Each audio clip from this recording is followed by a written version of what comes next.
ರಾಜ್ಯ ಕಾಂಗ್ರೆಸ್ನಲ್ಲಿ ಸಿಎಂ ಕುರ್ಚಿ ಕಾಳಗ ಮುಂದುವರಿತಾ ಇದೆ, ಇನ್ನೂ ಕೂಡ ನಿಂತಿಲ್ಲ. ಯತೀಂದ್ರ ಹೇಳಿಕೆ ಬಳಿಕ ಕೈನಲ್ಲಿ ಅಲ್ಲೋಲ ಕಲ್ಲೋಲ ಸೃಷ್ಟಿಯಾಗಿದೆ.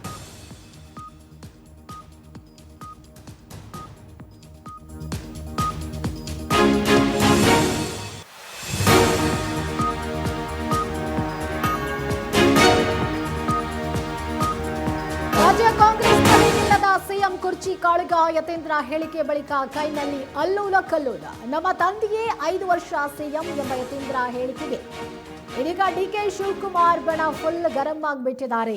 ಯತೀಂದ್ರಗೆ ಇನ್ನೂ ಕೂಡ ನೀವು ನೋಟಿಸ್ ಯಾಕೆ ಕೊಟ್ಟಿಲ್ಲ? ಡಿಕೆ ಬಣ ಸಿಡಿಮಿಡಿಗೊಳ್ತಾ ಇದೆ. ಈ ಹಿಂದೆ ಡಿಕೆ ಪರ ಮಾತನಾಡಿದಂಥ ಇಕ್ಬಾಲ್ಗೆ ನೋಟಿಸ್ ಜಾರಿ ಮಾಡಿದ್ರಿ, ಆದರೆ ಯತೀಂದ್ರ ಅವರಿಗೆ ಯಾಕೆ ಇನ್ನೂ ನೋಟಿಸ್ ಕೊಟ್ಟಿಲ್ಲ ಅಂತ ಹೇಳಿ ಪ್ರಶ್ನೆ ಮಾಡ್ತಿದ್ದಾರೆ ಡಿಕೆ ಶಿವಕುಮಾರ್ ಬಣದ ಶಾಸಕರು. ಯತೀಂದ್ರಗೆ ನೋಟಿಸ್ ನೀಡುವಂತೆ ಡಿಸಿಎಂ ಡಿಕೆಶಿ ಬಣ ಪಟ್ಟು ಹಿಡಿದಿದ್ದಾರೆ. ಸಿಎಂ ಕುರ್ಚಿ ವಿಚಾರಕ್ಕೆ ಸಂಬಂಧಪಟ್ಟಂತೆ ಪದೇ ಪದೇ ಹೇಳಿಕೆಗಳನ್ನು ಕೊಡ್ತಿದ್ದಾರೆ. ನಮ್ಮಪ್ಪನೇ 5 ವರ್ಷ ಸಿಎಂ ಅಂತ ಹೇಳಿ.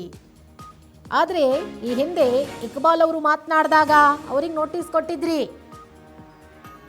ಈಗ ಯಾಕೆ ಯತೀಂದ್ರ ಅವ್ರಿಗೆ ಇನ್ನೂ ನೋಟಿಸ್ ಕೊಟ್ಟಿಲ್ಲ? ಕೊಡಿ, ನೋಟಿಸ್ ಕೊಡಿ ಅಂತ ಹೇಳಿ ಡಿಸಿಎಂ ಬಣ ಇದೀಗ ಪಟ್ಟು ಹಿಡಿದು ಕೂತಿದ್ದಾರೆ.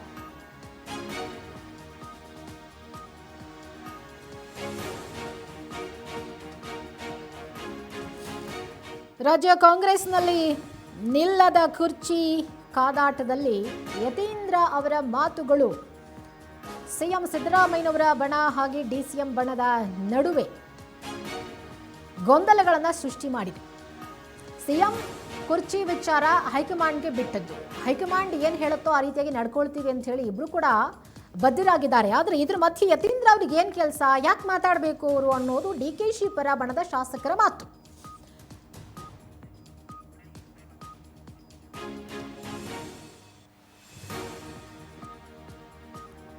ಎಸ್ಎನ್ಒ ಇಕ್ಬಾಲ್ ಅವರು ಕೂಡ ಡಿಕೆಶಿ ಪರವಾಗಿ ಮಾತನಾಡಿದ್ರು.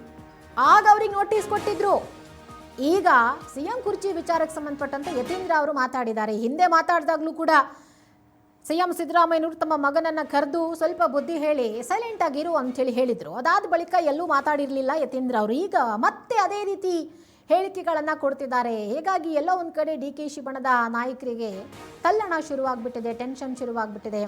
ಈ ಬಗ್ಗೆ ಮತ್ತಷ್ಟು ಡೀಟೇಲ್ಸ್ ಕೊಡ್ತಾರೆ ನಮ್ಮ ರಿಪೋರ್ಟರ್ ರೇಣುಕಾ, ದೂರವಾಣಿ ಸಂಪರ್ಕದಲ್ಲಿದ್ದಾರೆ. ಎಸ್ ರೇಣುಕಾ, ಡಿಕೆಶಿ ಪರ ಬ್ಯಾಟ್ ಬೀಸಿದಾಗ ಇಕ್ಬಾಲ್ ಅವರಿಗೆ ನೋಟಿಸ್ ಕೊಟ್ಟಿದ್ರು. ಈಗ ಯತೀಂದ್ರ ಅವರು ಸಿಎಂ ಕುರ್ಚಿ ವಿಚಾರಕ್ಕೆ ಸಂಬಂಧಪಟ್ಟಂತೆ ಮಾತಾಡಿದಾಗ ಅವ್ರಿಗೆ ನೋಟಿಸ್ ಕೊಡಬೇಕಾಗಿತ್ತು, ಆದರೆ ಕೊಟ್ಟಿಲ್ಲ ಅನ್ನೋದು ಡಿಕೆಶಿ ಬಣದ ಒಂದು ವಾದ. ಸೊ ನೋಟಿಸ್ ಕೊಡ್ತಾರಾ?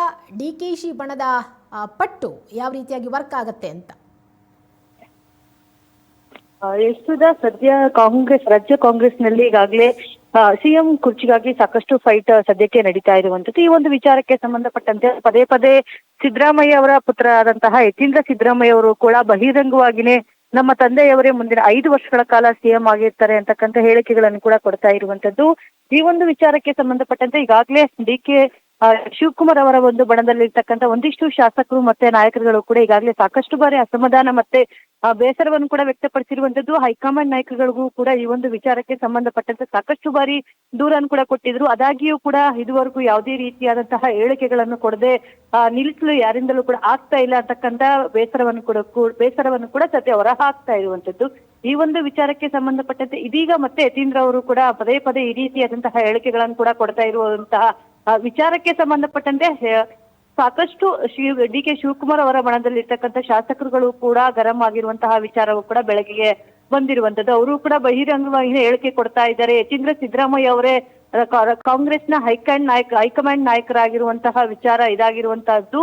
ಅವರೇ ಪ್ರತಿ ಬಾರಿಯೂ ಕೂಡ ಈ ರೀತಿಯಾದಂತಹ ಹೇಳಿಕೆಗಳನ್ನು ಕೂಡ ಕೊಡ್ತಾ ಇದ್ದಾರೆ. ಆದ್ರೆ ಯಾವುದೇ ರೀತಿಯಾದಂತಹ ನೋಟಿಸ್ ಅನ್ನು ಕೂಡ ಅವರ ವಿರುದ್ಧ ಇದುವರೆಗೂ ಕೂಡ ಜಾರಿ ಮಾಡಿಲ್ಲ ಅಂತಕ್ಕಂಥ ಆಕ್ರೋಶವನ್ನು ಕೂಡ ಸದ್ಯ ಹೊರ ಹಾಕ್ತಾ ಇರುವಂತದ್ದು. ಕೂಡಲೇ ಹೈಕಮಾಂಡ್ ನಾಯಕರು ಇರ್ಬೋದು, ರಾಜ್ಯ ನಾಯಕರುಗಳು ಕೂಡ ಯತೀಂದ್ರ ಕೊಡ್ತಾ ಇರ್ತಕ್ಕಂತಹ ಹೇಳಿಕೆಗಳಿಗೆ ನೀವು ಕೂಡಲೇ ಕಡಿವಾಣವನ್ನು ಕೂಡ ಹಾಕ್ಬೇಕು ಅಂತಕ್ಕಂಥ ವಿಚಾರಕ್ಕೂ ಕೂಡ ಒತ್ತಾಯ ಮಾಡಿರುವಂತದ್ದು. ಜೊತೆಗೆ ಡಿಸಿಎಂ ಅವ್ರಿಗೂ ಕೂಡ ಸಿಎಂ ಪಟ್ಟ ಮತ್ತೆ ಸಿಎಂ ಸ್ಥಾನವನ್ನು ಕೊಡ್ಲೇಬೇಕು ಅಂತಕ್ಕಂಥ ಒತ್ತಾಯವನ್ನು ಕೂಡ ಈಗಾಗಲೇ ಸಾಕಷ್ಟು ಬಾರಿಯೂ ಕೂಡ ಮಾಡಿರುವಂತದ್ದು. ಇದೇ ವಿಚಾರವಾಗಿಯೂ ಕೂಡ ಡಿಸಿಎಂ ಅವರು ಕೂಡ ಹೈಕಮಾಂಡ್ ಮಟ್ಟದಲ್ಲೂ ಕೂಡ ಸಾಕಷ್ಟು ಬಾರಿ ಮಾತುಕತೆಗಳನ್ನು ಕೂಡ ಮಾತಾಡಿರುವಂತದ್ದು. ಸದ್ಯ ಇದೀಗ ಕಾದು ನೋಡುವ ತಂತ್ರಕ್ಕೆ ಡಿಕೆ ಶಿವಕುಮಾರ್ ಅವರು ಕೂಡ ಹೋಗಿರುವಂತದ್ದು. ಎಲ್ಲಾ ರಾಜಕೀಯ ನಾಯಕರುಗಳು ಕೂಡ ಹೇಳಿಕೆಗಳನ್ನು ಕೂಡ ಸದ್ಯ ಗಮನಿಸ್ತಾ ಇದ್ದಾರೆ. ಆದ್ರೆ ಯಾವುದೇ ರೀತಿಯಾದಂತಹ ಪ್ರತಿಕ್ರಿಯೆಯನ್ನು ಸದ್ಯಕ್ಕೆ ಕೊಡ್ತಾ ಇಲ್ಲ ಸುಧಾ. ಓಕೆ, ಥ್ಯಾಂಕ್ ಯು ನಿಮ್ಮೆಲ್ಲ ಡೀಟೇಲ್ಸ್ಗಾಗಿ ರೇಣುಕಾ.